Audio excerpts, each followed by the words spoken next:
Hey there, beloveds. It's Kalita, creatrix of Showgirl Awakening, and I'm I'm really excited to be talking to you about fuck yes and fuck no right now. Um, yes, I said that. Or you could say a big yes and a big no, either way.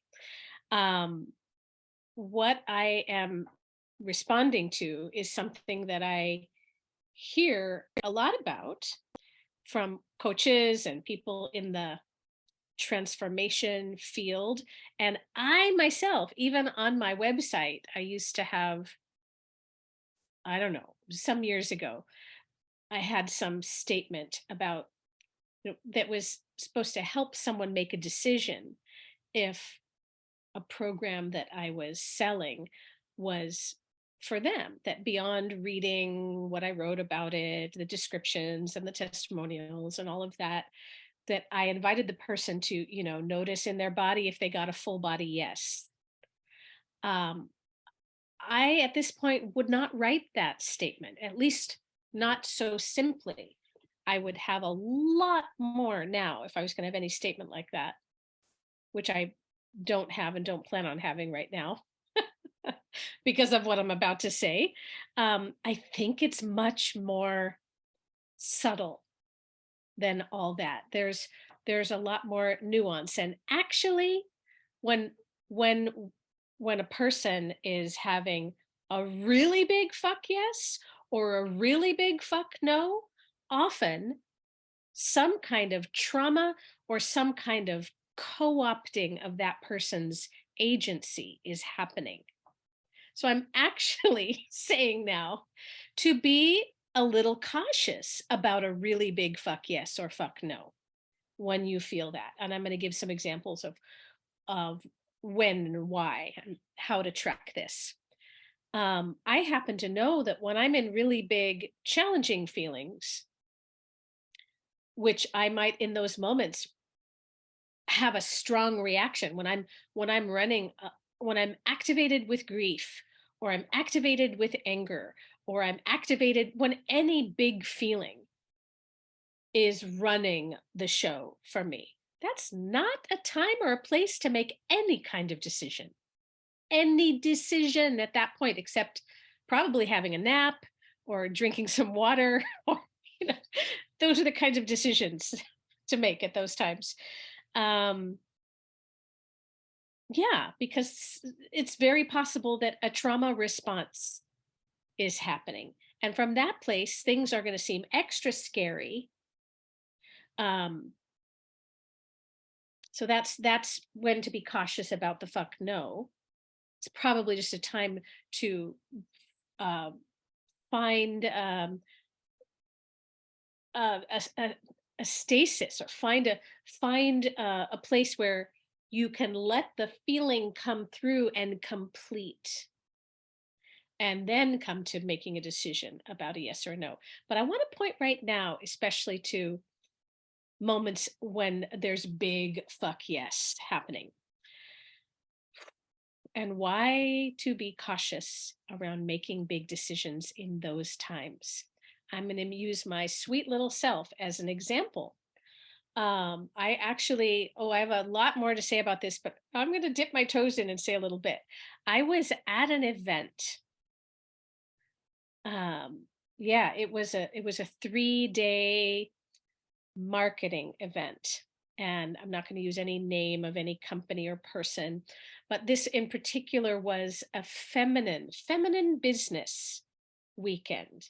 So yeah, the whole idea was come and learn about how to do business and marketing in a feminine way. And then we all knew they were going to share their latest offering at this event. I mean, it would have been incredibly surprising if they weren't. I think it was even clear up front. Um, and I knew, like, knew that I knew that I knew that I did not want to sign up for another marketing program. I had a great mentor at that time. Um, I didn't want to sign up, and I actually made an agreement with a woman who was my roommate for this event, because it was 3 days and 2 nights. I made an agreement. We made it mutually that if either, because neither of us wanted to sign up for the program, we knew that. So we decided that we would find each other if either one of us changed our minds and remind each other what we had decided before we attended. So there we are. I think on day one, there were some takeaways that I appreciated, some things that I learned that I appreciated. But by the end of the day, I felt there's a particularly it's particularly slimy to me, especially when someone is overtly saying, here we are the feminine solution to, to what's a word I'm looking for? Slimy is coming to mind again. Um, Sleazy, I don't know, to sleazy, masculine, pre-formulaic um, marketing. When anyone purports that they are the feminine version, if and then there's not full integrity, I would rather have a gross car salesman interact with me than someone who's putting on the face of feminine business and still manipulating. So anyway, there were some things that by the end of the day I thought, I don't know, this is, my red flags were up. So I actually went home a little bit early, to where I was staying that first night. And then I arrived late the next day. I was going to stay for the event, but I was not super keen on it. So I arrived mid exercise. And during this exercise, I think it had to do with a dollar bill, some kind of goal you have to write on the dollar bill. And I think I arrived at a time where there was silence happening.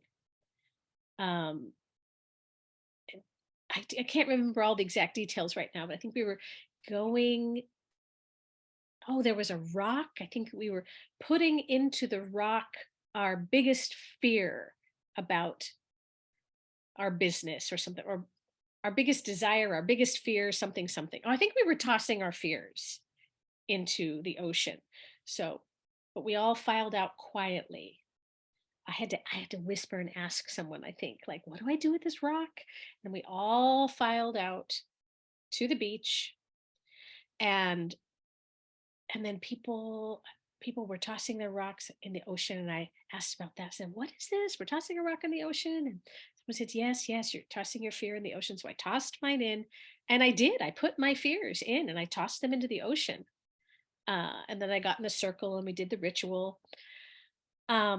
What I want to just lift up is that all these rituals, they're not just whatever, it's real ritual.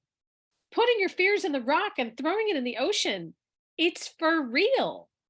um I very quickly had a change of heart, like just that afternoon, and I went from not wanting to sign up for the big program, to wanting to sign up for the big program. And this, I had actually written to my marketing mentor that morning before showing up. So I had a record of the specific things that were troubling to me about this program. I had communicated them to a marketing mentor I had. Hours later, I have a complete change of heart. It took me a while to find someone to go and sign the contract. Did I get asked even if I had read it? Nope, nobody asked that. I had some concerns. I had some concerns that I voiced. I don't remember how they handled them, but no one made sure that that I was right in the middle of my body and making a clear and good decision for me. There was a whoop and a swoosh of energy of the whole thing, all the magic, and they were wielding all kinds of magic. And I respect magic. And I don't mean like, they were using love techniques to create a sense of belonging. Um, when it's the love technique, when it's there because it's just the love, And there's no, this, you can tell, this is sticky stuff. This is sticky, wicky stuff. I have so much more to say about this. I actually almost created a whole one woman show about my experience that weekend. But it takes a freaking lot of dedication and time and money and energy to create a one woman show. I know because I've already created another one. Um, so I didn't do that, but I know I have a lot to say about this. And for some reason, this is my first doorway in to say something publicly. No one checked to see that I was really in my right mind, according to that I was dropped into the center of myself and truly making a decision that I came to without undue influence from a heck of a lot of energy, a heck of a lot of energy and magic and ritual that was being used not to, I could hear it in the language of this event. The goal there was not for people to come and find what truly would serve them best. The message was, and I read this between the lines. I have Mercury in Scorpio. I'm really good at reading between the lines. They had decided that this was good for us. It was the decision of the people organizing this very well crafted event to override our wills. That was the experience that I had. So, anyway, I'm actually not going to tell what happened after that. I'm just going to say, for this reason, I had big, full body yes. Was it good for me to make a decision from that place then? No, it wasn't. It would have been really good for me to go home and sleep on it for a couple of nights. Because actually, I looked for my friend who we'd made that decision to find each other if we were going to change our minds and sign up. She was totally blown out from the exercises. It's almost like she had a big kind of catharsis. This whole event was designed to push people to having catharsis. Um, that's not a great way to sell a fucking marketing program, in my opinion. When you're going to buy something like that, you want to be in your fucking body. Pardon my French. You want to be here. You want to know, you want to be operating from the very center of yourself, feeling your inspiration, feeling your receptivity and your femininity, and be thinking also logically and with your reason. And you want to have the feminine and the masculine married within you to make that kind of a decision. And you want to hear the quiet center of yourself. Yes. The one, the quality of yes that feels like your feet are rooted in the earth, and that those roots go all the way down to the center of the earth, and that your beautiful spirit is reaching up from your gorgeous body to the heavens, and you are connected to the heavens, and you are connected to the earth. You are the very connector of heaven and earth, and you are right in the center of your body. And you feel the feeling, you have the full body knowing, and that quiet, grounded part of you that is both fully regulated nervous system and radiant aliveness coexisting. So your nervous system is regulated and you are feeling your starlight, stardustness all at once. From that place, my beloved, make your decision from that place. May it be so, and so it is. Thank you.